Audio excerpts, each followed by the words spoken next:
I'm Vogue Robinson, your Clark County Poet Laureate. This is Mick. Hello. You're so funny. This is Mick Axelrod, an actor, a poet. I feel like I should say thespian instead of actor. Renaissance man is what I go Renaissance for. There's a lot of skills. All of the skills. So yes, I enjoy your poetry. I feel like there is always a theatric element, but just recently at a poetry slam, you did a poem and you did it more stripped down. What made you decide to perform? How do you make decisions about how you perform your poems? For me, it's about reading the audience, getting a feel for the space as well, and whether or not the projection will work. You know, some spaces they'll actually eat the sound. Right. You'll find that in a lot of karaoke spots in town. I feel like that's on purpose. Like, yeah, just absorb that. Try and minimize it just a little bit. But so reading the space, reading the audience, and then just my own energy level at the time and how I'm processing the poem at the time. Very cool. And then if people want to find out where they can find more information about you, if they want to find your poetry, can you let everybody know where they can do that? So if you'd like to find my poetry online, you can find that in an oralcarload.wordpress.com. I've done a lot of National Poetry Writing Month. Most of the stuff that I write, I put directly onto there. And I've also got a script writing challenge that I did where I wrote a play a day. And I wrote 31 short plays in there. So most of those are up there as well. I'm lucky to get something out a month. That's pretty cool. I know that feeling. It was, I did a lot of preemptive work. So I set myself up with prompts, and so I knew what I was going to bang out, even though a lot of the stuff changed as I ended up writing it. That makes sense. Writing is a process. Right. So what we're going to do, of course, is have you share a poem. Happy to. So you just let everybody know what the title is and then do your thing. All right. I'm going to get out of the way. Wonderful. This is called Bye Bye by the Book.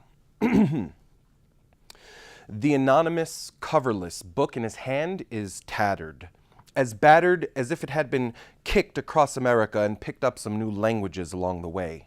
Reading now in Portuguese, Spanish, English, and French, Russian, Korean, and all of the rest.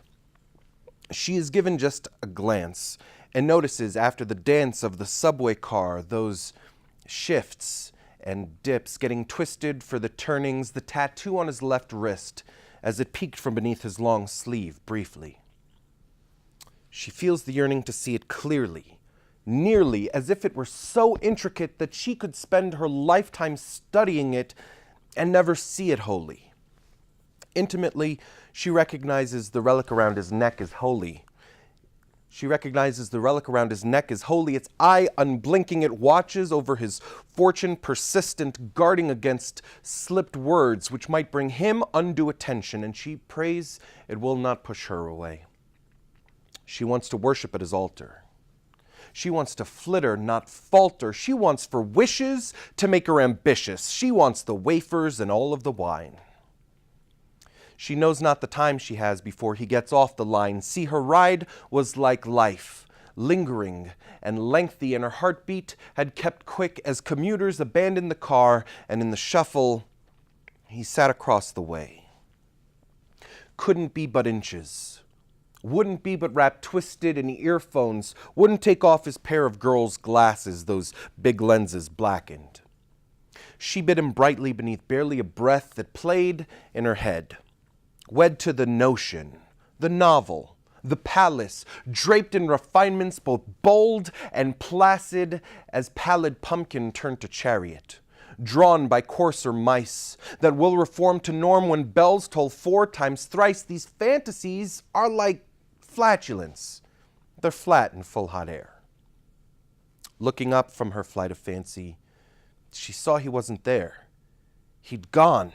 No question that the charm had warbled with her reason while hazards were at bay. Well, she weren't wont to mourn, for next her stop had come. In truth, in her desire, she had lost her want to stay. Nice. Thank you. Lovely. Flatulence. That's the word of the day is flatulence. Flatulence. Brought to you by the letter F. Thank you very much for coming on and sharing your poems. Thank you for having me. Please check out Mick's poetry, and then if you just want to know about general things going on in the Valley, check out poetrypromise.org or eatmoreartvegas.com.